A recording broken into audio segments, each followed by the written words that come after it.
BJP के जाल में फंसे नीतीश कुमार, कुर्सी के चक्कर में कर बैठे सबसे बड़ी भूल, मचा हड़कंप।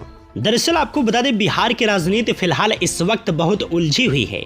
खासकर एनडीए की राजनीति की बात करें तो गठबंधन के भीतर तमाम दल सहज नहीं हैं। जनता दल जेडीयू की बात करें तो उनके मुताबिक राजनीति को रास्ता नहीं मिल पा रहा है।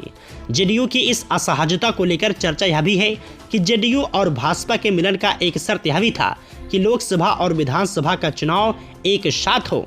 राजनीतिक गलियारों में इस बात को लेकर अक्सर चर्चा होती रही है कि राज्य के मुख्यमंत्री नीतीश कुमार को पहले नंबर की पार्टी से तीसरे नंबर की पार्टी बनने की कसक तो थी। यह अलग बात थी कि तीसरे नंबर की पार्टी रहने पर भी बीजेपी ने उन्हें सीएम के रूप में प्रोजेक्ट किया, पर यह कहीं उपकार करने जैसा लगा। राजनीतिक गलियारों में भी बीजेपी के इस बड़प्पन की चर्चा हुई, पर जेडीयू के भीतर इस बात का मलाल था कि इस तीसरे नंबर की पार्टी बनाने की वजह भी अप्रोच रूप से भाजपा ही है। तर्क यह दिया जा रहा था कि मोदी के हनुमान चिराग पासवान ने जेडीयू की लंका में आग लगाई। यह बात तब और भी मुखर हुई जब जेडीयू ने भाजपा से नाता तोड़कर राजद के साथ महागठबंधन की सरकार बनाई। तब जेडीयू की तरफ से यहां तक कि मुख्यमंत्री नीतीश कुमार ने यह आरोप लगाया कि भाजपा जेडीयू को तोड़ना चाहती थी। इस कार्य हेतु आरसीपी भी लगे हुए थे। राजनीतिक गलियारों में इस बात की भी चर्चा है कि विधायकों के नंबर गेम को लेकर नीतीश कुमार परेशान भी थे। वे चाहते भी थे कि कांग्रेस के विधायकों को तोड़कर जेडीयू विधायक की संख्या बढ़े। इस कार्य के लिए कहा जाता है कि नीतीश कुमार ने अशोक चौधरी को यह जिम्मेदारी दी थी, पर इस बार वह असफल रहे। ज्ञात हो कि अशोक चौधरी ने विधान परिषद में कांग्रेस की उपस्थिति को शून्य कर दिया था। तब चारों विधान पार्षद जेडीयू के साथ हो गए थे।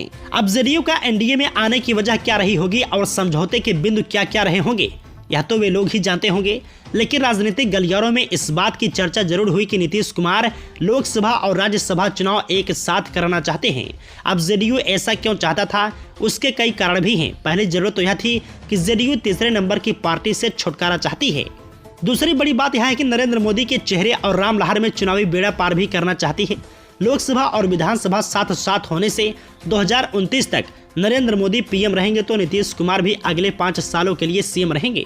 यह एक बड़ा कारण यह भी है कि जेडीयू के भीतर यह अविश्वास भी है कि 2025 के विधानसभा तक हालात कितनी ठीक ठाक रहेगी या भी नहीं। ऐसा इसलिए कि बिहार में सरकार तो बनी, पर मंत्री वही बने जो भाजपा ने चाहा। नीतीश कुमार की पसंद को दरकिनार किया गया।